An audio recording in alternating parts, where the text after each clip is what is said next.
No segundo semestre, um fato há muito aguardado enfim foi noticiado: o cessar-fogo entre Israel e o Hamas em Gaza.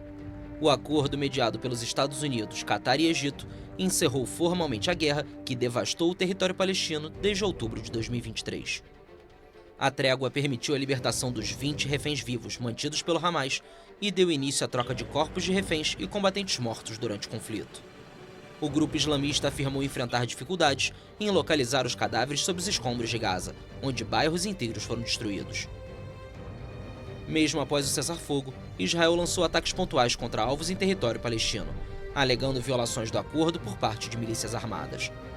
Bombardeios aéreos foram confirmados já com a trégua em vigor, deixando palestinos receosos de que não há, de fato, a garantia de que suas vidas não correm risco. Antes do acordo de cessar-fogo, promovido pelo presidente americano Donald Trump, ter sido alcançado, Israel realizou um ataque em Doha, no Catar, onde estariam reunidos membros do Hamas. O bombardeio deixou militantes islamistas mortos, além de um agente de segurança catari, e provocou forte reação diplomática de países árabes.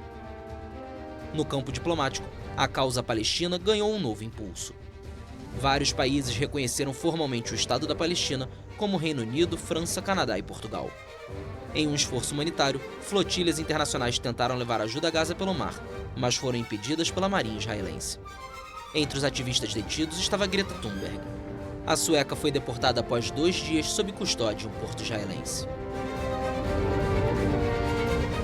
Meses antes, em outra frente no Oriente Médio, Israel realizou bombardeios contra o Irã, mirando líderes da Guarda Revolucionária, a força armada ideológica da República Islâmica. O Irã respondeu na mesma medida, lançando uma série de mísseis contra o território israelense. O confronto ficou conhecido como Guerra de 12 Dias e interrompeu uma rodada de negociações entre Teherã e Washington sobre seu programa nuclear. A campanha promovida pelo governo do primeiro-ministro Benjamin Netanyahu recebeu reforço dos Estados Unidos, que bombardearam as instalações nucleares do Irã de Fordow, Isfahan e Natanz. Washington alegou ameaça iminente após relatórios da Agência Internacional de Energia Atômica apontarem enriquecimento de urânio acima do limite permitido. Trump afirmou que as plantas atacadas foram destruídas, o que Teherã nega.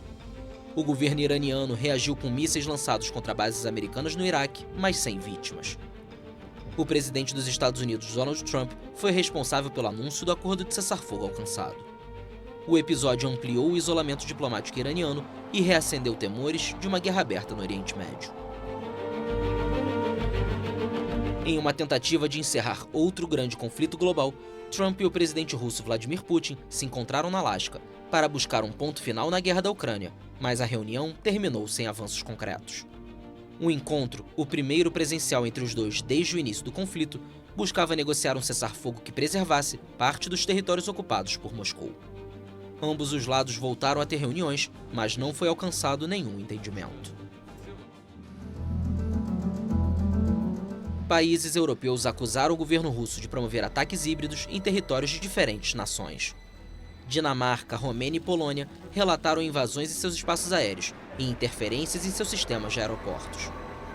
Na França, autoridades interceptaram um petroleiro acusado de integrar a chamada Frota Fantasma Russa, usada para burlar sanções energéticas e que teria colaborado nessas operações. Em outro caso, o avião da ministra da Defesa da Espanha sofreu interferência no GPS ao sobrevoar o Báltico, perto da fronteira russa. Bruxelas classificou os episódios como parte de uma campanha coordenada de intimidação. Em 2025, o mundo registrou novos focos de instabilidade. Tailândia e Camboja travaram combates de fronteira após disputas territoriais. No sul da Ásia, Paquistão e Afeganistão trocaram bombardeios por causa de ataques de grupos militantes. Ambos os conflitos tiveram acordos de cessar-fogo alcançados. Já na Síria, confrontos entre forças drusas e o exército deixaram mais de 1.000 mortos em poucas semanas. Israel bombardeou o sul do país vizinho, alegando agir para impedir que o regime sírio prejudicasse a comunidade drusa, uma minoria esotérica descendente do islamismo, e para garantir a desmilitarização da área adjacente à sua fronteira. Nos Estados Unidos, o governo enfrentou sua paralisação orçamentária mais longa da história. A crise começou após impasse entre republicanos e democratas sobre cortes em programas sociais. Foram 43 dias de shutdown, que levaram à suspensão temporária de centenas de milhares de funcionários públicos, ao cancelamento de milhares de voos e gerou angústia entre famílias que dependiam de auxílio estatal para sobreviver. Em setembro, o país foi abalado pelo assassinato de Charlie Kirk, líder conservador e aliado de Trump, morto a tiros em uma universidade em Utah. O caso provocou comoção nacional. Em outubro, o bilionário concedeu perdão presidencial a George Santos, ex-deputado condenado por fraude e lavagem de dinheiro. Sem qualquer ajuda do republicano, o rapper P. Diddy escapou da prisão perpétua, mas foi condenado a 4 anos e 2 meses de prisão por acusação de tráfico de pessoas com fins de prostituição. A sentença encerrou um dos casos mais midiáticos da década. O semestre também foi marcado por protestos juvenis e antissistêmicos em diferentes países. Manifestantes exibiram a bandeira do anime One Piece como símbolo de rebeldia contra governos em Filipinas, França, Indonésia, Nepal e Madagascar. Eleições contestadas geraram crises políticas em Camarões e na Tanzânia, enquanto no Sudão a guerra civil se intensificou, com milhares de deslocados. A França foi abalada por uma constante instabilidade política. O ano começou com François Bayrou no posto de primeiro-ministro, mas ele não resistiu a uma moção de confiança no parlamento. O presidente francês Emmanuel Macron indicou Sébastien Lecornu para o cargo. Menos de um mês depois de ser empossado, Lecornu surpreendeu a todos e anunciou sua saída. Mais surpreendente ainda foi sua recondução à função, poucos dias depois. Nos últimos 2 anos, Macron teve que fazer 5 indicações para o cargo de primeiro-ministro, um forte indicativo da crise política francesa. Após um julgamento de anos, o ex-presidente Nicolas Sarkozy foi preso, condenado por corrupção, por permitir que pessoas de seu círculo se aproximassem da Líbia de Muammar Gaddafi, para obter recursos e financiar ilegalmente sua vitoriosa campanha presidencial de 2007. Ele passou alguns dias na penitenciária parisiense de La Santé, mas teve um pedido de liberdade aceito e agora aguarda o julgamento da apelação, que deve começar em março. Em Portugal, o descarrilamento de um funicular que percorre um dos bairros mais turísticos de Lisboa deixou 16 mortos e vários feridos, alguns em estado grave. Na Índia, um avião caiu logo após decolar em Ahmedabad, deixando 242 mortos. Incrivelmente, um passageiro sobreviveu à tragédia, quase sem ferimentos. O planeta viveu eventos climáticos extremos.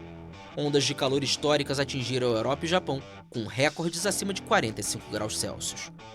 Incêndios florestais devastaram áreas de Espanha, Grécia e Portugal, forçando a saída de milhares de pessoas. Terremotos em Myanmar e no Afeganistão deixaram centenas de mortos. Os vulcões Etna na Itália e o Leutobe Laki-Laki na Indonésia entraram em erupção, lançando colunas de cinzas a quilômetros de altura. No Sudeste Asiático, os tufões Boaloi e Kalmaeg provocaram destruição nas Filipinas e no Vietnã. Em Hong Kong e na Índia, chuvas torrenciais causaram inundações fatais. A Corte Internacional de Justiça determinou que países são legalmente obrigados a enfrentar as mudanças climáticas. O parecer, pedido por Vanuatu e apoiado por mais de 130 nações, reforça a responsabilidade dos Estados sobre emissões e políticas ambientais.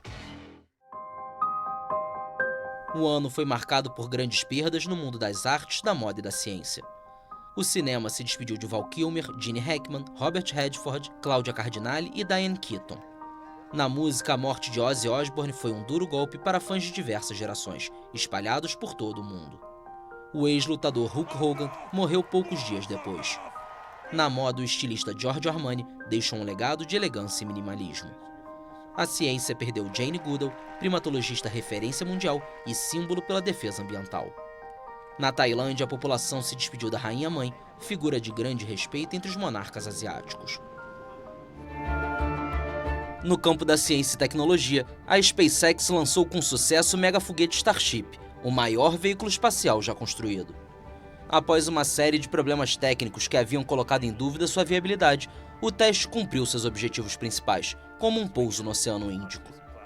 O lançamento representa um passo importante para os planos ambiciosos da empresa de propriedade do bilionário Elon Musk, que incluem levar astronautas à Lua e futuramente a Marte.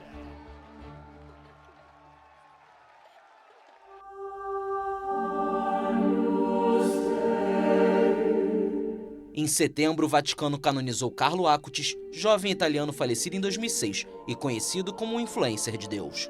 Ele se tornou o primeiro santo millennial da Igreja Católica. A cerimônia atraiu centenas de milhares de fiéis à Praça São Pedro e consolidou Acutis como símbolo de fé na era digital.